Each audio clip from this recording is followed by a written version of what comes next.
নমস্কার বন্ধুরা, ঘরোয়া রান্না বাই চৈতালিতে সবাইকে স্বাগত জানাই। সবাই কেমন আছেন? আশা করছি ভালো আছেন। আমিও ভালো আছি। আজকে বানাবো মৌরি পটল, যেটা খেতে হয় দুর্দান্ত, হয়ে যাওয়া কিন্তু খুব তাড়াতাড়ি। চলুন মূল রেসিপিতে ফেরা যাক। মৌরি পটল করার জন্য প্রথমে আমি এখানে ওই 3 চামচ মতো মৌরি শুকনো খোলায় ভালো মতো নাড়াচাড়া করে নেবো। 3 চামচ বলতে ছোটো চামচের 3 চামচ, ছোটো চা চামচের। সেটাকে শুকনো খোলায় ভালো মতো নাড়াচাড়া করে নিয়ে ঠান্ডা করে গুঁড়ো করে নেব। তারপর কড়াইতে আমি ওই 3 থেকে 4 চামচ সর্ষের তেল দিয়ে পটলগুলো নুন হলুদ দিয়ে ভালো মতো ভাজা ভাজা করে নেব। পটলটা আমি গোটাই রেখেছি, গায়ের খোলা সম্পূর্ণ ছাড়াইনি, যেরকম আপনি দেখছেন।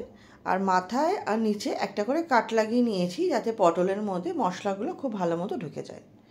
নতুন বন্ধু যারা আমার এই ছোটো চ্যানেলে নতুন, ভিডিওটি প্রথম দেখছেন, আমার রেসিপিটা যদি সামান্য হলেও ভালো লেগে থাকে চ্যানেলটি সাবস্ক্রাইব করে পাশে থাকা অনুরোধ রইল, পাশে থাকা বেল আইকনটি প্রেস করে অল নোটিফিকেশানটা অন করে নেবেন, যাতে চ্যানেলে আমি যখনই নতুন নতুন রেসিপি আপডেট করব সবার আগে আপনাদের কাছেই নোটিফিকেশান পৌঁছে যাবে। ফেসবুকের বন্ধু যারা আমার ভিডিওটি ফেসবুক থেকে দেখছেন, আমার রেসিপিটি সামান্য হলেও ভালো লেগে থাকলে অনুরোধ করব প্লিজ পেজটি ফলো করে পাশে থাকা অনুরোধ রইল, নতুন নতুন রেসিপির আপডেট সবার আগে আপনাদের কাছে পৌঁছে যাবে। আপনার সাথে গল্প করতে করতে আমার পটলগুলো ভাজা হয়ে গেছে। দেখুন, ঠিক এই পর্যায়ে অবধি ভাজলেই ঠিক আছে। এবার আমি একটা বাটির মধ্যে সমস্ত পটল তুলে রেখে দেবো। এবার পটল ভাজার যে তেলটা আমার রয়েছে তার মধ্যে আমি গোটা গরম মশলা এবং তেজপাতা ফোড়ন দেব। অবশ্যই এলাচের মুখগুলো একটু চিড়ে দেবে, নাহলে ফাটবে।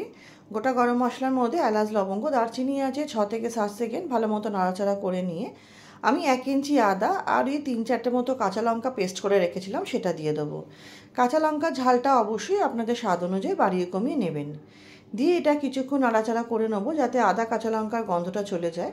তারপর এর মধ্যে কিছু গুঁড়ো মশলা দেবো, তার মধ্যে হলুদ দিলাম, নুন দিলাম, কাশ্মীরি লঙ্কার গুঁড়ো দিয়ে দেবো, আর দেবো হচ্ছে কিছুটা চিনি। নিরামিষ রান্না একটু চিনি না হলে বেশ ভালো লাগে না। দিয়ে ভালো মতো এটাকে কষিয়ে নিতে হবে যতক্ষণ না মশলার কাঁচা গন্ধটা চলে যাচ্ছে। মশলার কাঁচা গন্ধ চলে যাওয়ার পর আমি ফিরে আসছি। দেখুন, খুব ভালো মতো এটাকে আমি কষিয়ে নিচ্ছি। কষানোর সময় যদি মনে হয় যে আপনাদের একটু লেগে যাচ্ছে, সামান্য একটু জল দিতে পারেন। এবারে আমি এর মধ্যে যে মৌরিটা গুঁড়ো করে রেখেছিলাম সেখান থেকে 2 চামচ দিয়ে দিলাম। 2 চামচ মৌরি দিয়ে আমাকে মৌরির সাথে বাকি মশলাটা একটু ভালো মতো কষিয়ে নিতে হবে। তারপরে আমি যে পটলগুলো ভেজে রেখেছিলাম সেটা দিয়ে দেবো।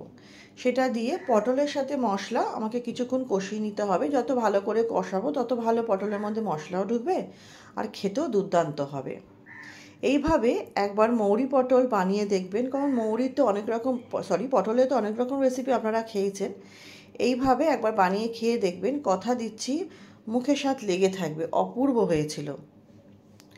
এবার পটলটা আমার ভালো মতো মশলার সাথে কষানো হয়ে গেছে, জলটা দিয়ে দিলাম। জলটা দিয়ে আমি কিছুক্ষণ নাড়াচাড়া করে নিয়ে ঢেকে রাখবো। ঢেকে ধরুন এই 5 মিনিট মতো রেখেছিলাম যাতে পটলগুলো সেদ্ধ হয়। দেখুন 5 মিনিট পর পটলগুলো ভালো মতো সেদ্ধ হয়ে গেছে আর বেশ এটা গ্রেভি গ্রেভি ভাব চলে এসছে। আমার রেসিপিটা প্রায় শেষের পর্যায়ে। এবার বাকি মৌরির গুঁড়োটা দিয়ে কিছুক্ষণ নাড়াচাড়া করে 10 মিনিট স্ট্যান্ডিং টাইমে রাখলেই আমার রেসিপিটা রেডি হয়ে যাবে। রেসিপিটা আশা করছি আপনাদের ভালো লাগবে। ভালো লাগলে অনুরোধ করবো অবশ্যই ট্রাই করবেন। কেমন লাগলো কমেন্ট সেকশনে জানাবেন। ভালো লাগলে লাইক করে দেবেন, শেয়ার করে দেবেন। তাহলে চলুন আজকের মতো এখানেই শেষ করছি। সবাই খুব ভালো থাকবেন।